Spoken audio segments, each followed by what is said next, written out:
যাবজ্জীবন কারাদণ্ড বলতে কি বোঝায়? যাবজ্জীবন বলতে কত বছরের কারাবাস, সারা জীবনের কারাদণ্ড নাকি একটা নির্ধারিত সময় পর মুক্তিও মিলে?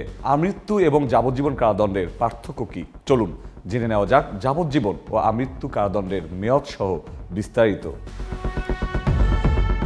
দেশের আদালতে কেউ যদি যাবজ্জীবন কারাদণ্ড পান তবে তিনি একটা দীর্ঘমেয়াদে কারাবাসে থাকেন। তবে স্বরাষ্ট্র উপদেষ্টা বলেছেন, দীর্ঘদিন ধরে কারাবন্দী থাকা দণ্ডপ্রাপ্ত, বিশেষ করে যারা বয়স্ক ও নারী কারাবন্দী রয়েছেন, তাদের সাজার মেয়াদ কমানো হবে। নারীদের ক্ষেত্রে যাবজ্জীবনের মেয়াদ কমিয়ে 20 বছর করা হবে। পুরুষের ক্ষেত্রে সাজার মেয়াদ এর চেয়ে কিছুটা বাড়তে পারে, তবে মেয়াদ কত করা হবে এখনও নির্ধারণ করা হয়নি। বাংলাদেশের আইনে যাবজ্জীবন বলতে 30 বছর কারাদণ্ড বোঝায়। তবে 2017 সালেও বিষয়টি আলোচনায় এসেছিল। সে সময় সাভারের একজন ব্যবসায়ী হত্যা মামলায় মৃত্যুদণ্ডপ্রাপ্ত আসামিদের সাজা পরিবর্তন করে যাবজ্জীবন কারাদণ্ড দিয়ে আপিল বিভাগ বলেছিল, যাবজ্জীবন মানে 30 বছর নয়, আমৃত্যু কারাবাস। এ ঘটনায় তখন তুমুল আলোড়ন তৈরি হয়েছিল। আপিল বিভাগের বলা এই মেয়াদ নিয়ে তখন আইনজীবীদের মধ্যেও বিভ্রান্তি তৈরি হয়। এ পরিপ্রেক্ষিতে একটি রিভিউ আবেদন হলে চূড়ান্ত রায়ে আপিল বিভাগ বলেছিল, যাবজ্জীবন কারাদণ্ড মানে 30 বছরের কারাদণ্ড। এছাড়া 1860 সালের পেনাল কোড অনুযায়ী দেশে কোনো আসামির যাবজ্জীবন কারাদণ্ড মানে 30 বছরের জেল। সেই কারাদণ্ড কমিয়ে এখন নারীদের জন্য 20 বছর এবং পুরুষদের জন্য 20 বছরের কিছুটা বেশি করার চিন্তা করছে সরকার, এমনটাই জানিয়েছেন স্বরাষ্ট্র উপদেষ্টা।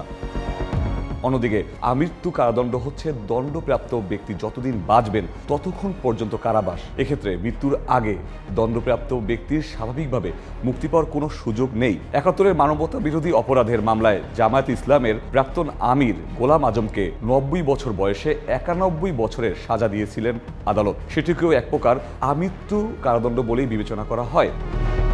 এছাড়া 2014 সালের যাবজ্জীবন আর আমৃত্যু কারাদণ্ডের বিষয়টি নিয়েও বিতর্ক উঠেছিল। সে সময় 71-এর মানবতা বিরোধী অপরাধের মামলায় জামায়াতে ইসলামের নেতা দেলোয়ার হোসেন সাঈদীর আপিলের রায়ে একই বিতর্ক হয়।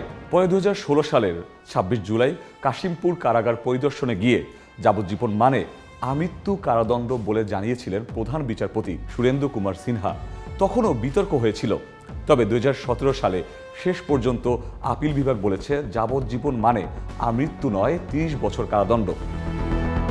যাবজ্জীবন কারাদণ্ডের মেয়াদ সার্বিকভাবে কমালে দেশের অপরাধ প্রবণতা আরও বাড়তে পারে বলে আশঙ্কা করেছে সুপ্রিম কোর্টের সহকারী attorney general ABM Ibrahim Khalil. তিনি বলেন, কারাগারে বছর হয় 9 মাসে, সেই হিসেবে যাবজ্জীবন দণ্ডপ্রাপ্ত ব্যক্তিরা 22.5 বছর জেলে থাকেন। যাবজ্জীবনের মেয়াদ 20 বছর হলে এটা 15 বছরে নেমে আসবে। এর মধ্যে বিচারের সময় কেউ 7 থেকে 8 বছর গ্রেপ্তার থাকলে সেটিও বাদ যাবে। সার্বিকভাবে এমন সিদ্ধান্তে অপরাধের প্রবণতা আরও বাড়তে পারে। তবে মানবিক দিক বিবেচনায় এটি করা হলে ঠিক আছে। স্বরাষ্ট্র উপদেষ্টাও তার বক্তব্যে সাজার মেয়াদ কমানোর ক্ষেত্রে অপরাধীর বয়স সহ বিভিন্ন বিষয় বিবেচনা করা হবে বলে উল্লেখ করেছেন। তিনি বলেন, কতগুলো স্পেসিফিক আছে, তার বয়সটা কত।